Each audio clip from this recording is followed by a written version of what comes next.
William Whalen here for GetMoreSports.com.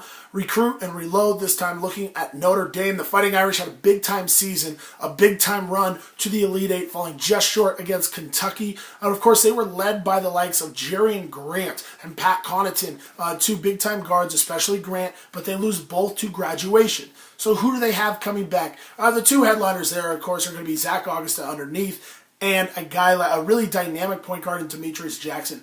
Now, Jackson at times played a little bit out of control for Notre Dame a year ago. However, he's going to be a veteran next year. He's going to be paired alongside his running mate in Augusta and underneath. Really what I like about this team is that they have movable pieces. You have a guy like Bonzi Colson underneath who's 6'5", but he's a tough guy. He really is. You saw that at times in March. Just kind of push guys around, get hyped up a little bit. He's an energy guy for this Notre Dame Fighting Irish program, and that's what you need on the interior. You need a motor guy. Of course, now he's undersized. Maybe getting in shape a little bit more would allow him to be more flexible matchup-wise, defensively. He needs to progress with his offensive skill set, but I do believe he can be a contributor.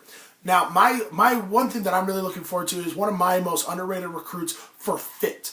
Now, Rex Pfluger, coming out of Mater Dei in Southern California, was a big-time recruit at one point, a top 50 player in the country.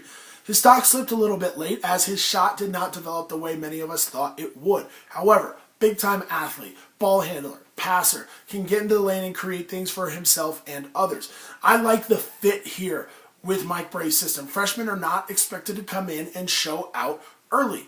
But it's also a system where they can, because there's so much freedom of movement offensively. You're allowed to take the shots that you feel comfortable taking. If you're open, let it go. He's going to be given a lot of responsibility next to Demetrius Jackson on the perimeter, but it's also not going to be responsibility that will bog him down. I love this fit. I love the pairing of Pfluger and Jackson on the perimeter. If Pfluger performs well, if his shot can progress a little bit over this offseason, look for him to make a splash in South Bend in year one.